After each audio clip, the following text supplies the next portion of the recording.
انا كنت عارف ومتأكد ان الموضوع ده هيحصل. كنت عارف ومتأكد ان الموضوع ده هيحصل، ان النادي الاهلي هيتقدم بنتيجة 2-0 وبعد كده يستهون بالفريق المنافس، ومستر كولر يجي عامل ايه؟ سحب اللعيبة السوبر ويعمل تبديلاته، ويبدأ بقى ايه؟ يقول لك خلاص البطولة بقت في ايه؟ دولاب النادي الاهلي. لا، مش ماشية كده يا جدعان، مش ماشية كده. كرة القدم بتفضل لغاية الدقايق الأخيرة، يا تبقى في إيدك يا تبقى في إيد غيرك. مستر كولر بعد إذن سيادتك، أنت خلاص وقعت قلب اللي جابونا. في المباراة اللي نحتاج فيها تبديل بدري تتأخر في التبديلات، والمباراة اللي مش عاوزين فيها التبديل بدري تنزل لنا التبديلات بدري. يعني حاجة غريبة. انت خلاص وقعت قلب اللي جابونا، ارحمنا شوية. مستر مودست، مبروك مبروك وصولك. طيارتك لسه واصلة من فرنسا النهاردة، بس ما وصلتش القاهرة، وصلت الامارات، وصلت ابو ظبي. لسه بقى عاوزينها توصل مطار القاهرة، عاوزينها توصل استاد القاهرة.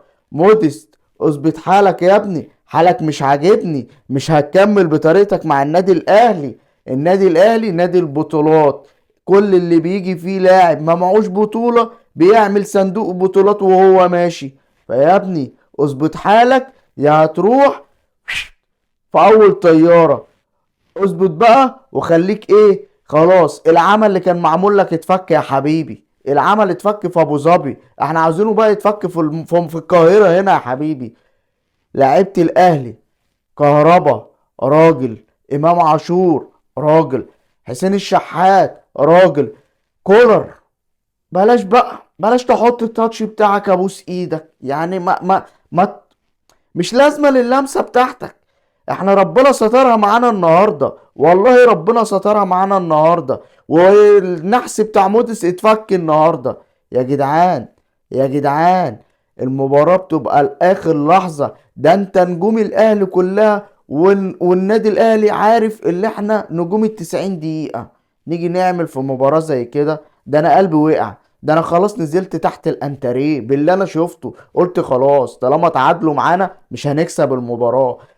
كولر بعد اذنك يا حبيبي، بعد اذنك، انا بحبك وعارف ان انت كابتن كبير، بس بلاش تحط التاتش.